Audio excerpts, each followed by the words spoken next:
Bonsoir, merci de nous rejoindre sur Télésud. Voici les titres de cette nouvelle édition. Nous sommes le jeudi 12 janvier. Au Sénégal, le climat politique très tendu qui règne dans le pays à moins d'un mois et demi de la présidentielle de 2012 risque encore de s'alourdir avec la décision très attendue du Conseil constitutionnel sur la liste des candidats en lice pour l'élection de février. Une décision qui devrait tomber au plus tard le 27 janvier prochain dans un contexte général de contestation de la candidature du président par l'opposition politique et des organisations de la société civile.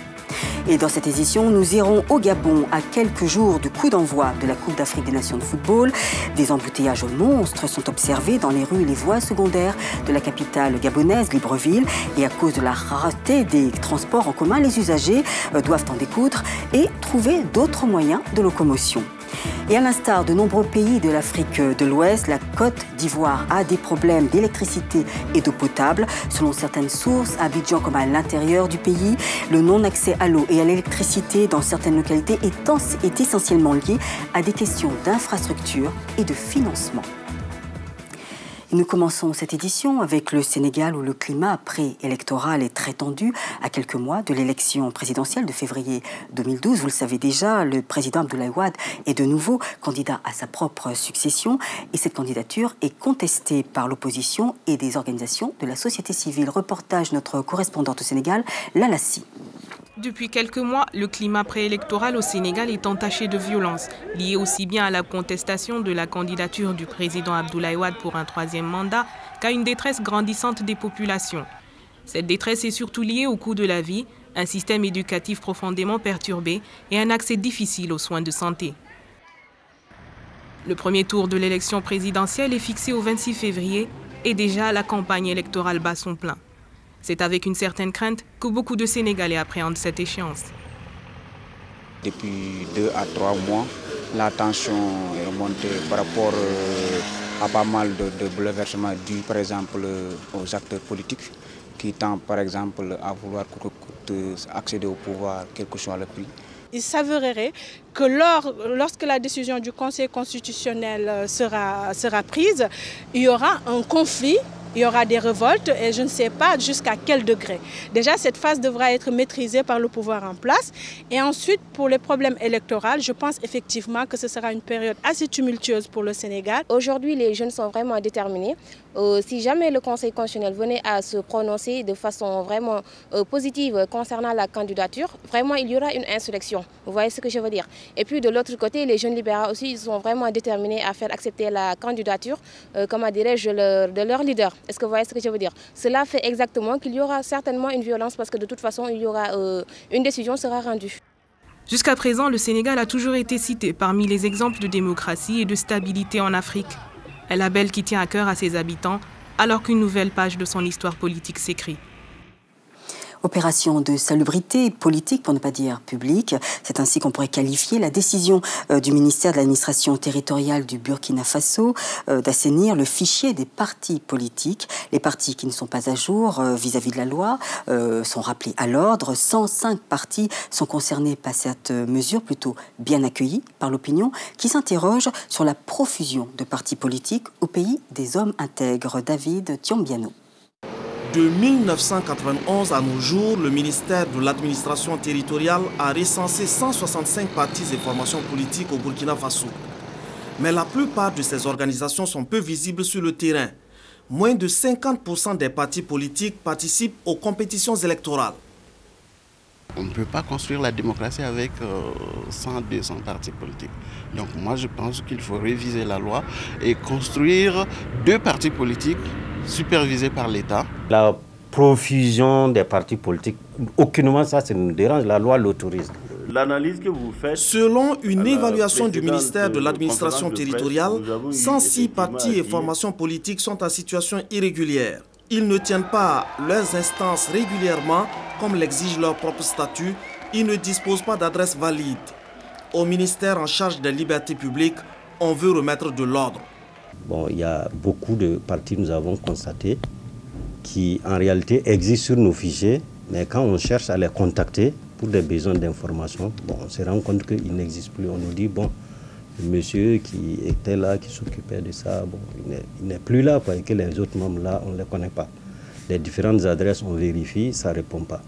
Autant pour les associations, pour les partis politiques, pour les syndicats, on s'est dit qu'il est bon de faire une évaluation exhaustive du fichier. Depuis début janvier, les partis politiques en situation irrégulière sont invités à respecter les dispositions pertinentes de la charte des partis politiques sous peine de sanctions. Ça pourrait être la suspension du récépissé de reconnaissance du parti qui permet à cette organisation de mener effectivement ses activités. Plusieurs observateurs de la Ligue arabe ont quitté la Syrie face à l'incapacité de la mission à mettre un terme à la répression des manifestations hostiles au président Bachar al-Assad, a rapporté ce jeudi un ancien observateur. L'opposition syrienne estime que les observateurs qui sont arrivés le 26 décembre en Syrie pour vérifier l'application d'un plan de sortie de crise permettent avant tout au président syrien de gagner du temps 10 mois après le début du mouvement de contestation. Selon l'Algérien Anouar Malek, qui a quitté la mission cette semaine, estimant qu'il n'était pas en mesure d'empêcher des scènes d'horreur, de nombreux observateurs partageraient ce point de vue. De nombreux observateurs qui ont reçu d'ailleurs des ordres de leur gouvernement de ne pas quitter la mission. Un spécialiste juridique marocain, un travailleur humanitaire de Djibouti et un Égyptien ont également quitté la mission. Et puis nous partons au Gabon où les transports en commun se font rares, des files interminables de véhicules, recherche de taxis disponibles, retard accumulé sur les routes et puis les abribus désertés sont observés dans la capitale gabonaise. C'est devenu une constante pour les Gabonais qui empruntent le réseau routier de Libreville. Et il y a quelques jours de la Coupe d'Afrique des Nations de football, ces embouteillages font désordre dans le paysage urbain.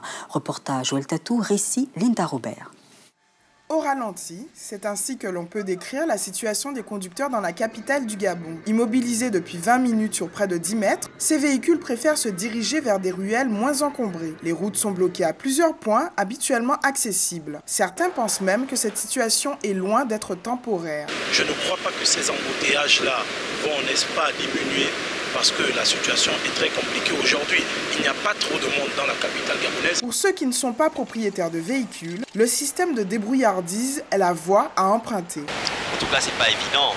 Pour aller travailler, c'est un problème. Pour aller à l'école pour les élèves, c'est un problème. Récemment, il y a même eu des élèves du lycée technique qui ont dû même barrer la route il y a quelques jours. L'exaspération commence à se faire sentir. Imaginez lors de la CAN, ce sera peut-être plus.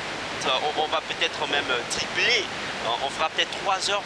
Et c'est des choses dont on n'a jamais vu dans notre pays. L'organisation de la CAN chamboule la vie des habitants de Libreville. L'aménagement des infrastructures est en voie de finition. L'effervescence engendrée par l'événement à venir est un peu entamée par le manque de fluidité sur les chaussées et les voies autoroutières. À l'instar de nombreux pays d'Afrique de l'Ouest, la Côte d'Ivoire subit des coupures d'eau intempestives. Abidjan, la capitale économique, a un véritable problème d'adduction d'eau et c'est la population qui en pâtit. Avoir de l'eau à Abidjan, c'est un véritable parcours du combattant pour la population. Reportage Mathias Zakam. L'eau, source de vie, est devenue rare pour certaines populations du district d'Abidjan. Depuis des mois, il ne se passe de jour sans que des habitants de certains quartiers des communes de la capitale ne se plaignent de la fourniture d'eau. C'est même devenu un fait banal que de voir des femmes et des enfants transporter des bidons ou des bassines d'eau sur la tête. Depuis des mois, certaines personnes sont obligées d'entrecouper leur sommeil pour veiller sur le robinet. Il faut être là quand l'eau arrive. Il est à 2h du matin ou à 4h du matin. Raison pour laquelle on est obligé de se lever très tôt et acheter de l'eau. Nous souffrons en ce qui concerne l'eau, vraiment, un manque d'eau, franchement. Plusieurs ménages sont confrontés à la pénurie d'eau. De nombreuses entreprises font les frais de cette situation. Celles qui utilisent ce précieux liquide connaissent désormais un ralentissement dans leur fonctionnement.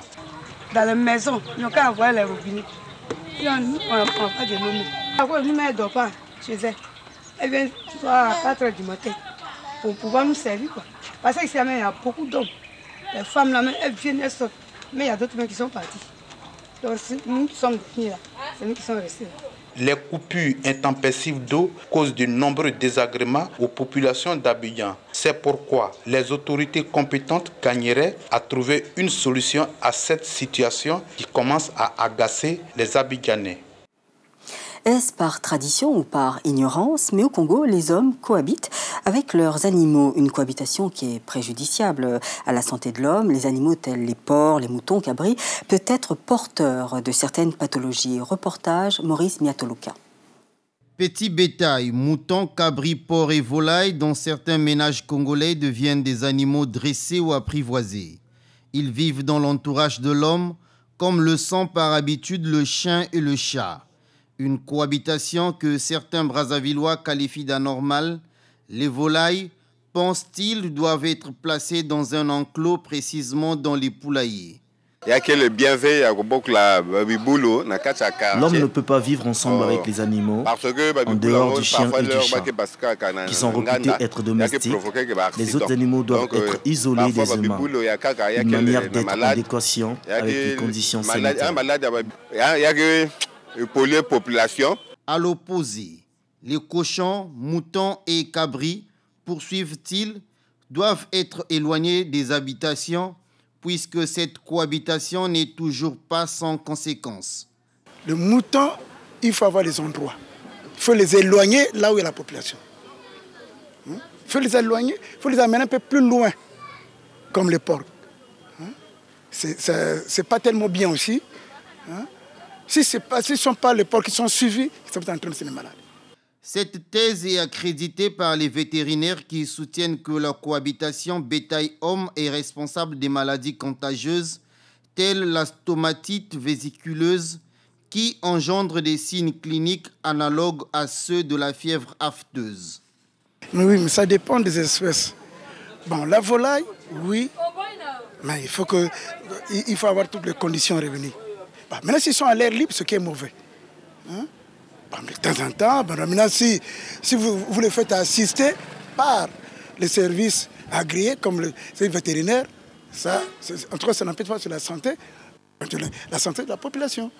À l'évidence, la cohabitation homme-bétail mène directement à la question des interactions et de la communication entre les parties prenantes. Certes qu'elle est ancrée dans les habitudes de certains Congolais, mais elle doit obéir aux conditions hygiéniques et sanitaires. Dans le reste de l'actualité, une vidéo de Marines américains urinant sur des talibans morts fait scandale. Des Marines provenant de la base de Camp-le-Jeune en Caroline du Nord-Est. Et selon un responsable militaire américain de l'AFP, il pourrait s'agir d'une équipe de tireurs d'élite. L'armée américaine a ouvert une enquête pour authentifier le document et identifier les personnes impliquées dans un acte jugé totalement inhumain par le président afghan Hamid Karzai, qui s'est dit profondément perturbé par cette profanation des corps de 3 Afghans par des soldats américains. Hamid Karzai a exigé que les coupables soient châtiés. Le porte-parole des talibans a dénoncé cette action inhumaine de soldats américains sauvages. La vidéo n'a pas été identifiée à ce stade, a indiqué le porte-parole du Pentagone. Mais selon lui, il n'y a aucune indication laissant penser qu'elle n'est pas authentique. Fin de cette édition, le rappel des principaux titres. Au Sénégal, le climat politique très tendu qui règne dans le pays à moins d'un mois et demi de la présidentielle de 2012 risque encore de s'alourdir avec la décision très attendue du Conseil constitutionnel sur la liste des candidats en liste pour l'élection de février. Une décision qui devrait tomber au plus tard, le 27 janvier prochain, dans un contexte général de contestation de la candidature du président par l'opposition politique et des organisations de la société civile. Au Gabon, à quelques jours du coup d'envoi de la Coupe d'Afrique des Nations de football, des embouteillages monstres sont observés dans les rues et les voies secondaires de la capitale gabonaise, Libreville. Et à cause de la rareté des transports en commun, les usagers doivent en découdre et trouver d'autres moyens de locomotion. Et puis aussi dans cette édition, nous avons parlé des coupures intempestives d'électricité et d'eau potable. Selon certaines sources, à Abidjan comme à l'intérieur du pays, le non-accès à l'eau et à l'électricité dans certaines localités est essentiellement lié à des questions d'infrastructure et de financement. Merci de votre attention, merci de votre fidélité. Je vous donne rendez-vous demain à 21h pour une nouvelle édition sur Télé Sud. Place maintenant à vos programmes favoris. Bonne soirée et à demain.